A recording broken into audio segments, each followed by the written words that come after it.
Terima kasih untuk damai sejahtera yang Kau berikan buat kami, Tuhan. Terima kasih untuk kesempatan di mana kami boleh mendengar lagi kebenaran firman Tuhan. Kami boleh diisi oleh kebenaran firman Tuhan yang berlimpah-limpah. Amin. Sampai pada waktu kekeringan rohani terjadi di bumi ini, kami mengalami kebangkitan rohani yang luar biasa. Sehingga kami memenangkan perkara-perkara yang ada di tengah dunia. Berfirmanlah Tuhan atas kami, singkapkan firman-Mu dalam kitab Wahyu ini supaya jemaat Tuhan di akhir zaman mengerti dan memahami kebenaran serta memerdekakan mereka. Di dalam nama Tuhan Yesus kami berdoa dan mengucap syukur. Haleluya. Yang percaya dan diberkati Tuhan katakan amin. Beri sorak-sorai kemuliaan bagi Tuhan. Puji Tuhan. Kita masuk dalam Wahyu 13 ayat 15 sampai 18. Tema kita pada siang hari ini adalah patung berhala akhir zaman.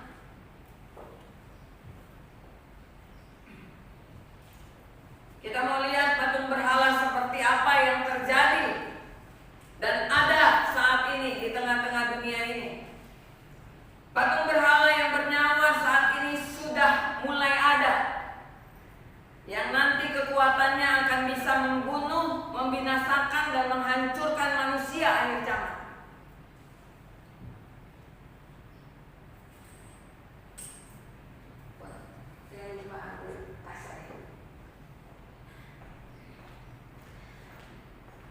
Kita buka firman Tuhan Wahyu 13 ayat 15 sampai 18. Kita baca terlebih dahulu. Wahyu 13 ayat 15 sampai ayat 18. Dan kepadanya diberikan kuasa untuk memberikan nyawa kepada patung binatang itu, sehingga patung binatang itu berbicara juga dan bertindak begitu rupa, sehingga semua orang yang tidak menyembah patung binatang itu dibunuh.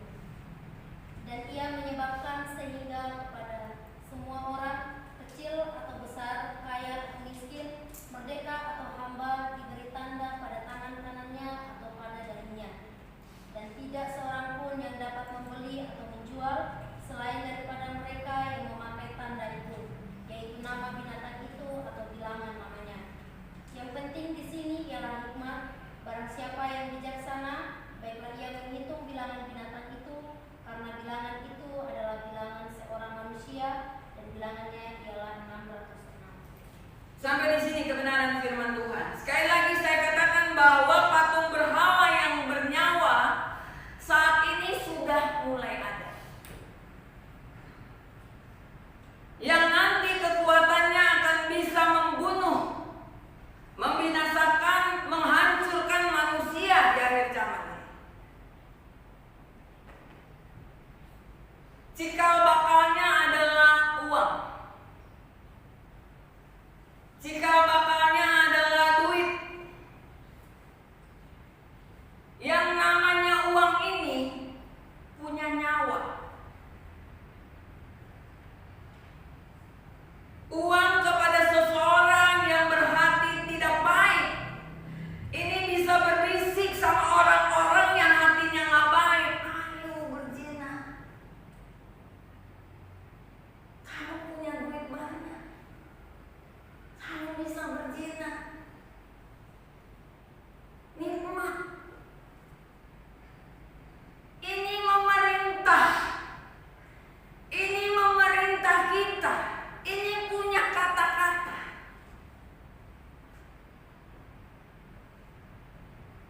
Meskipun ini disimpan di dalam dompet kita, tetapi ia bisa berbisik sama kita.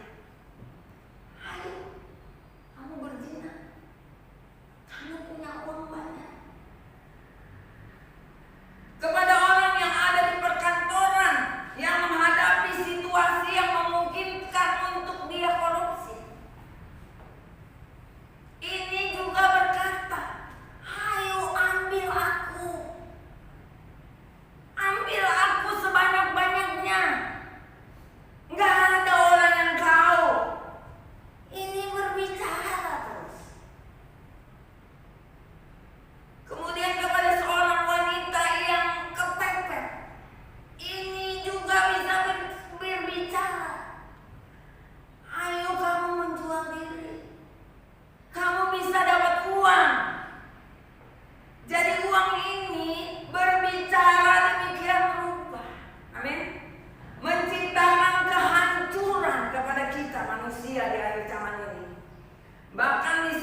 Betul nggak?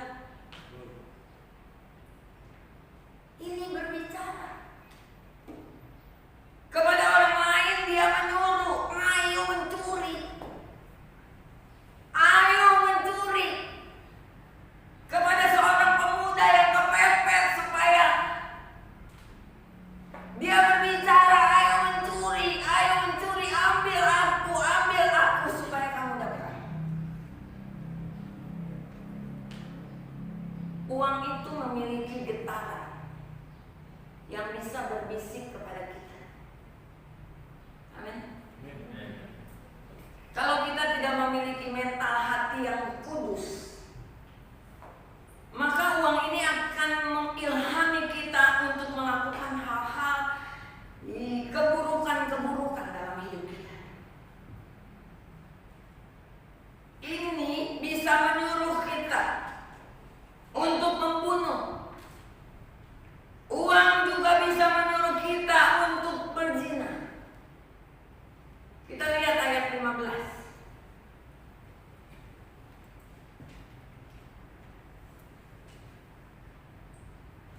Dan kepadanya diberikan kuasa untuk memberikan nyawa kepada patung binatang itu, sehingga patung binatang itu berbicara juga dan bertindak begitu rupa, sehingga semua orang yang tidak menyembah patung binatang itu dibunuh. Siapa yang gak menyembah uang, dia akan dibunuh oleh dirinya sendiri, dibunuh oleh suara-suara yang berbisik lewat uang ini sama kita. Uang berbicara, bertindak begitu rupa, sehingga semua orang yang tidak menyembah patung berhala ini, cikal bakalnya ini. Saya nggak tahu apa yang akan terjadi ke depan. Apakah memang ada patung yang bentuknya uang? Tetapi saya percaya cikal bakal ini, sebab saya mempelajari kebenaran firman Tuhan. Nanti saya bahas sampai ke bawah supaya kita mengetahui bahwa kita jangan cinta uang. Amin. Semua orang yang tidak mau tunduk kepada uang nanti akan mendapatkan kehidupan yang tragis. Himpitan-himpitan zaman terpaksa orang melakukan kejahatan. Amin. Dengan adanya himpitan-himpitan hidup, orang banyak melakukan kejahatan. Terpaksa orang berzina. Amin. Terpaksa orang korupsi. Ya, ada satu orang yang korupsi cuma 10.000 satu kantong sembako, padahal duitnya udah banyak, uangnya udah banyak sekali. Karena uang ini tidak akan pernah cukup sama kita. Amin. Dia akan terus bilang, tambahin lagi biar banyak, nanti sampai anak cucu 7 turunan gak bakal habis. Dia terus berbicara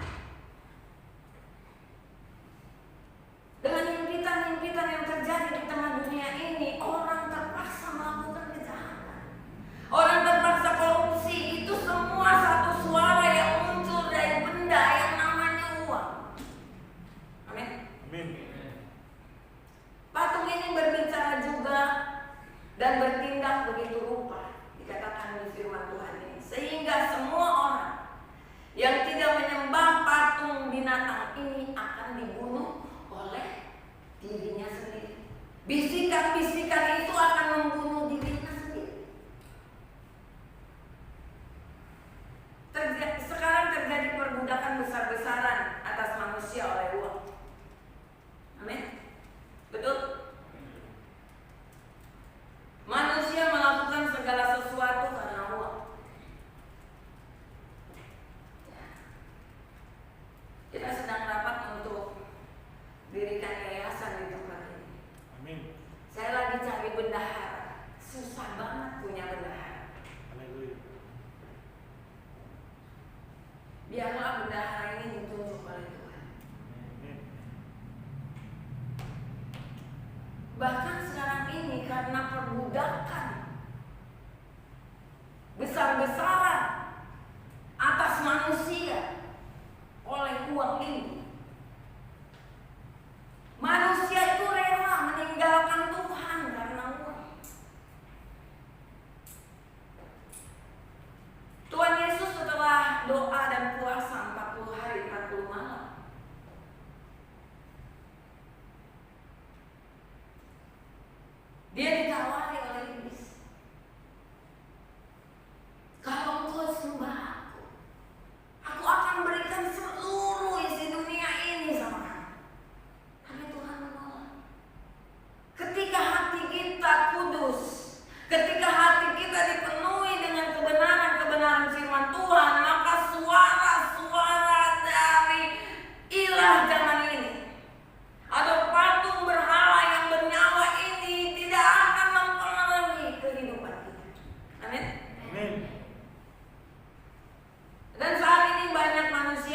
hamba uang.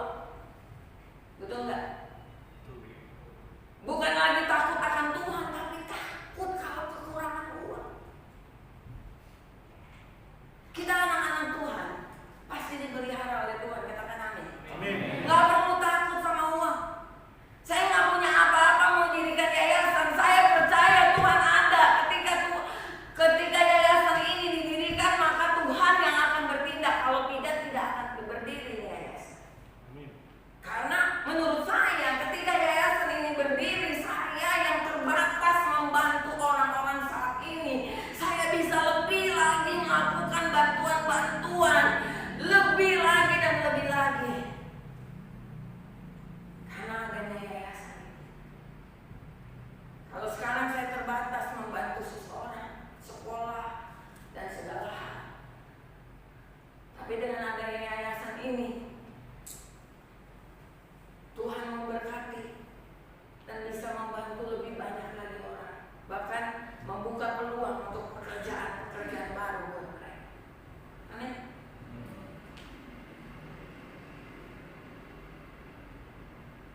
Setiap orang udah gak takut sama Tuhan. Mereka takut kekurangan uang. Mereka berpikir nanti kalau gak punya uang, bagaimana? Akhirnya dengan mudah mereka meninggalkan Tuhan. Akhirnya dengan mudah mereka meninggalkan keluarga mereka. Akhirnya dengan mudah mereka melakukan pembunuhan dengan barang seperti ini. Dengan mudah melakukan percindiraan satu dengan lain, permusuhan, bahkan keluarga pecah. Amin. Saudara, kakak, adik pecah gara-gara barang ini.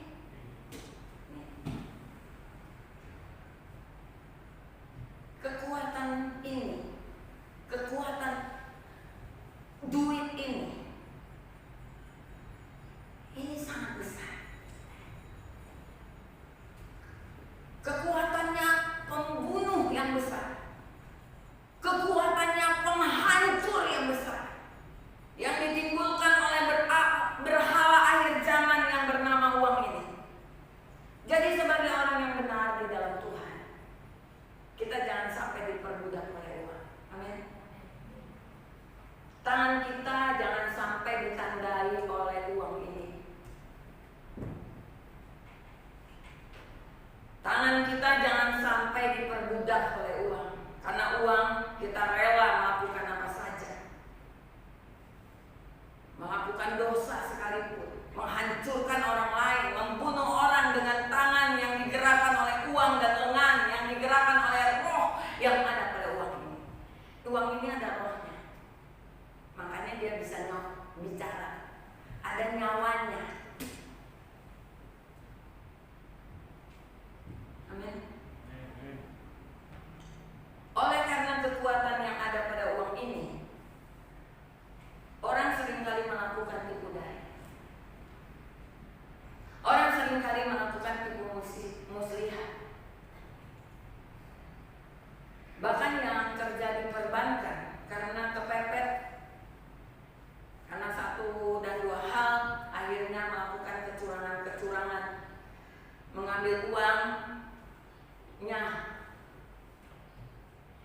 mengambil uang orang dengan otaknya. Amin. Sekarang pintar sekali orang bobol bank, ya, ATM, pintar sekali, habis semua uang kita pakai otaknya. Maka jangan sampai kita ditandai di dahi dan tangan kita.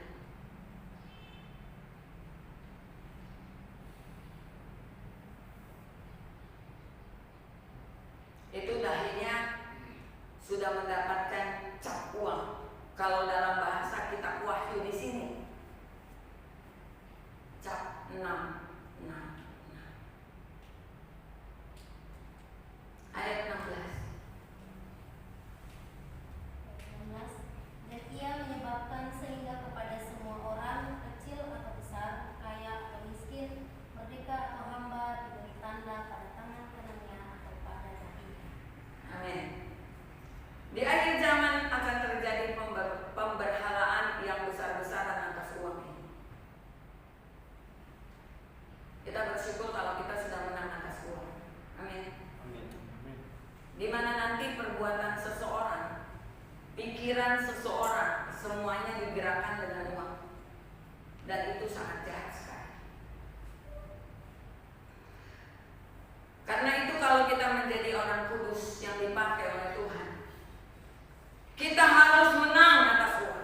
memberi buat pekerjaan Tuhan.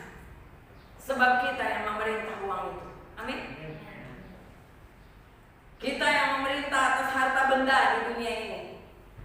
Dan ketika kita yang memerintah atas harta benda atau uang yang ada, yang Tuhan percayakan bagi kita, maka ini kehidupan yang luar biasa. Amin. Dan kita akan melihat hidup kita semakin diberkati oleh Tuhan. Kalau kita dalam pola pikir kita masih diperintah oleh uang, kita akan menjadi orang yang kalah. Amin. Kita akan menjadi orang yang kerdil. Kita bisa diukur dengan uang. Bahkan berkat kita pun akan menjadi kecil. Tetapi kalau kita menjadi orang yang berkuasa memerintah atas uang ini, kita tidak lagi diperintah seperti tadi. Karena di dompet kita ini mungkin ada uang ratusan ribu, tidak lagi bisa berbisik kepada kita untuk melakukan hal-hal yang jahat. Amin. Bahkan kita tidak lagi bisa melakukan dosa atas uang ini.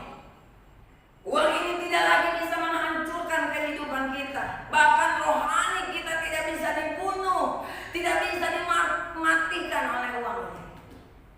Amin. Saya melihat banyak sekali orang yang belum menang atas uang. Hamba-hamba Tuhan yang berdiri melayani Tuhan banyak sekali yang belum menang atas uang. Jujur saya bersyukur ada di tengah-tengah jemaat seperti ini. Saya nggak punya donatur yang besar. Saya nggak punya orang yang bisa menangani kebutuhan gereja Tuhan di tempat ini. Saya andalkan Tuhan dari awal melayani Tuhan. Dan itu menjadi satu kebiasaan dalam hidup saya, menjadi satu karakter dalam hidup saya. Sampai 20 tahun ini saya mengembangkan jemaat, tidak ada satu sponsor pun di dalam pandangan saya, dalam pemikiran saya ketika gereja ngalamin kekurangan, mau mencukupkan segala sesuatu kurang, saya tidak pernah andalkan ada wajah manusia di hadapan saya. Tapi saya berlutut sama Tuhan. Saya katakan, Tuhan, kalau hari ini saya nggak bisa mengadakan hal ini, itu saya akan jalani dengan tetap percaya kepada. Dan itu terjadi sangat luar biasa. Tuhan mencukupi segala kebutuhan gereja. Amin. Uang nggak bisa bicara atas kita. Uang nggak bisa perintah kita untuk melakukan hal yang jahat.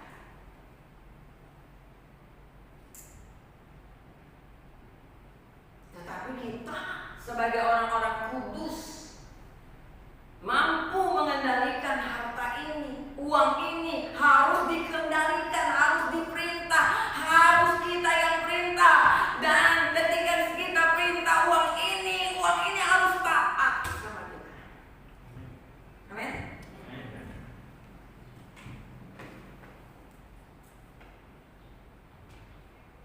Bukan kita yang diperintah oleh uang. Dengan berkat yang ada di dalam kehidupan kita, di dompet kita, di rekening kita, kita sebenarnya harus menjadi saluran berkat buat orang lain. Amin.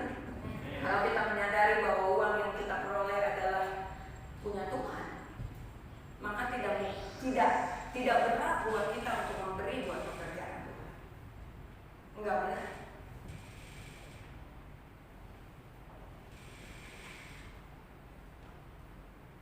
Kita harus menopang nyala api mesbah di dalam pelayanan pekerjaan Tuhan di air jalan.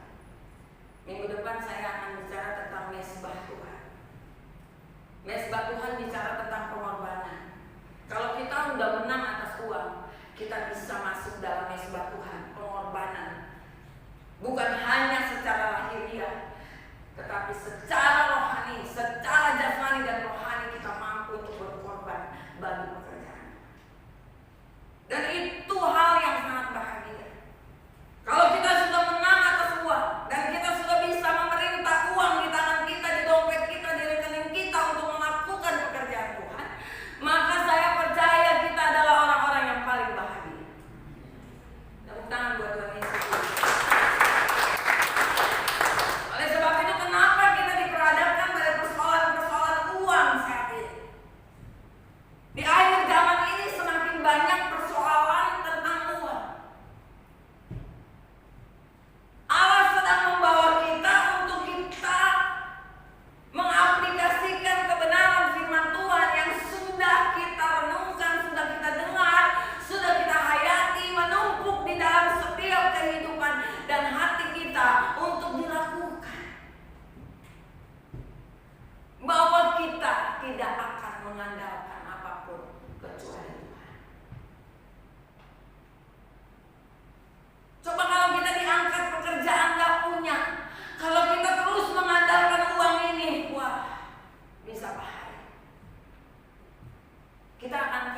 dan dibinasakan oleh uang ini.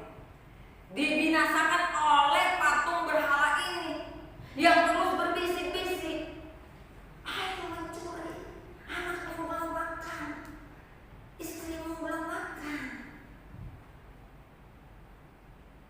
gak ada yang tahu, curi. Akhirnya kedapatan masuk penjara, akhirnya dipukulin sampai mati.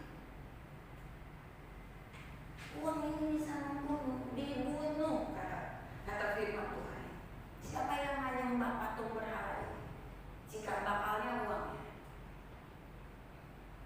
dia akan dibunuh oleh ini yang berbisik. Amin. Aduh, aminnya pelan banget. Amin. Baru tahu ya, jadi melongo gitu. Haleluya. Jadi nggak bisa ngomong. Benar gak? Uang itu ngomong kan? Benar gak? Baru punya uang dikit aja, dia tinggalin suaminya. Kan kamu udah punya uang. Dulu dia nggak pernah kasih kamu uang kan? Sekarang jangan kasih sama dia. Kamu punya sendiri, kamu yang carikan. Kamu bahagia sendiri. Ngapain kamu kasih bahagia dia? Ngomong terus. Membinasakan, menghancurkan keluarga kita yang damai-damai. Lebih bagus nggak punya banyak duit ya, tapi bahagia. Amin. Haleluya. Tapi kalau bisa kita punya uang banyak, tapi kita bahagia. Amin. Amin. Oleh sebab itu kita percaya bersyukur dalam pelayanan pekerjaan Tuhan. Apapun yang Tuhan izinkan dalam pelayanan pekerjaan Tuhan yang saya jalani, saya percaya bahwa Tuhan sedang mendidik saya untuk hanya cinta sama Tuhan. Amin. Untuk hanya mengandalkan Dia. Nggak ada yang lain selain Dia. Mesbah pelayanan akhir zaman, nyala api dalam pelayanan akhir zaman akan berkobar-kobar dengan orang-orang yang berani berkorban bagi pekerjaan. Ini orang-orang berani untuk menyerahkan kehidupannya seutuhnya dalam tangan Tuhan. Pentakosta akhir zaman akan terjadi. Inilah partisipasi kita semua sebagai jemaat Tuhan, sebagai hamba Tuhan. Karena di akhir zaman, di zaman antikris nanti, persembahan akan ditiadakan. Pekerjaan Tuhan menjadi mati. Tapi saya mau katakan banyak orang yang sudah menang atas uang. Amin. Jadi jangan sampai kita seperti yang ditulis di Wahyu 16 ini, Wahyu 13 ayat 16 ini, kita dipaksa untuk sujud dan diberi tanda pada tangan kanannya dan pada dahinya. Artinya seseorang yang sudah ditandai di tangan kanannya dan di dahinya, artinya segala apa yang dia buat hanya untuk dapatkan uang. Dan dari awal pelayanan di tempat ini, anak-anak sudah saya didik. Ketika engkau melayani Tuhan, jangan minta upah dari manusia. Saya berdiri melayani, gak ada yang upah saya, Tuhan yang upah saya. Amin. Dan saya sampai hari ini bahagia dan saya tetap kuat sampai hari ini sebab saya tidak mengandalkan siapa. Karena kekuatan kita hanya di situ. Amin. Seseorang, tandanya seseorang ditandai di tangan kanannya dan di dahinya dengan tanda 66 ini, seperti dikatakan di Wahyu 13 ayat 16 ini. Ini artinya ia menyebabkan sehingga kepada semua orang, kecuali besar, tadi ya sudah dibaca ya, besar, kaya atau miskin, merdeka atau hamba diberi tanda pada tangan kanannya atau pada dahinya. Artinya apapun yang dikerjakan orang itu, yang gerakan orang itu adalah uang. Kalau tidak ada uang tidak mau. Kalau tidak ada uang tidak mau ibadah. Kalau tidak ada uang tidak mau kerja pelayanan buat Tuhan. Amin. Kita miskin kalau harapkan dari manusia. Tapi kalau kita harapkan dari Tuhan, pekerjaan yang kita lakukan hanya untuk Tuhan, maka berkatnya itu berlimpah. Maka kebahagiaan yang paling hakiki buat kita adalah ketika kita menang atas Tuhan. Amin. Amin.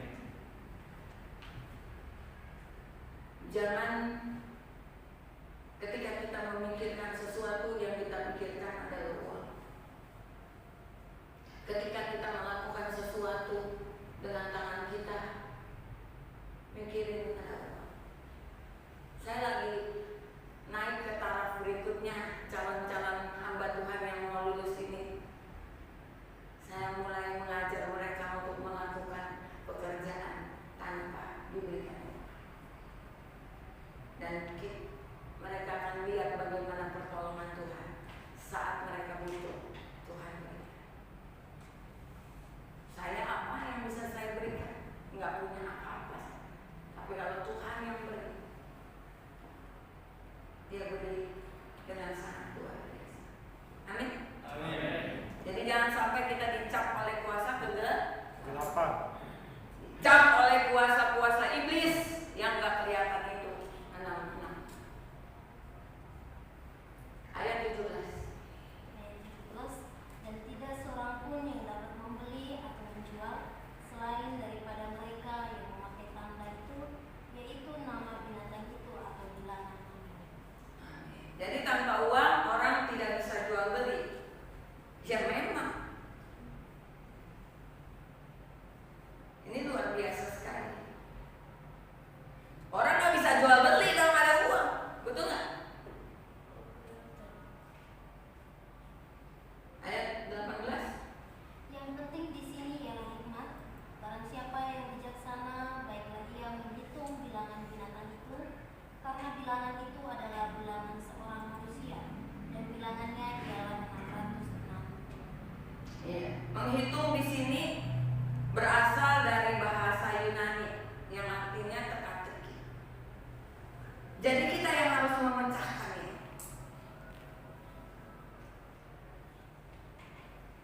666 ini bilangan apa? Ini bilangan harta kekayaan. Dulu Raja Salomo setiap tahunnya mendapat persembahan 666 talenta emas. Ini harta kekayaan. 1 Raja-Raja 10 ayat 14.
Jangan tunggu kita punya uang baru tolong orang. Amin. Tapi ketika kita nggak punya, kita beri sama orang. Amin. Yang kita beri juga sama orang yang betul-betul memang kekurangan. Dan berkat itu nggak pernah berhenti dalam kehidupan kita. Amin. Amin. Kalau Tuhan dulu percayakan hanya uang yang ada dalam gereja ini yang bisa membantu, kemudian keuangan dari mana-mana, kadang sisa uang belanja saya juga saya pakai juga untuk keperluan gereja. Di situ Tuhan mengajarkan saya untuk melihat Tuhan bahwa Dia satu-satunya yang saya andalkan. Amin. Dan saya bahagia hari ini bahwa saya tidak mengandalkan kekuatan manusia.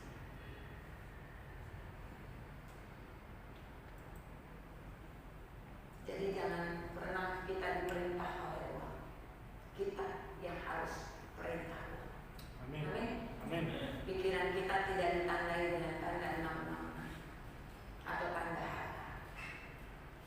Jadi kita tahu ya 666 ini berasal dari mana. Ini teka-teki, bisa kita bongkar lagi, kita pelajari lagi. 66 ini berasal dari harta benda yang diterima oleh Salomo pertama kali setiap tahunnya.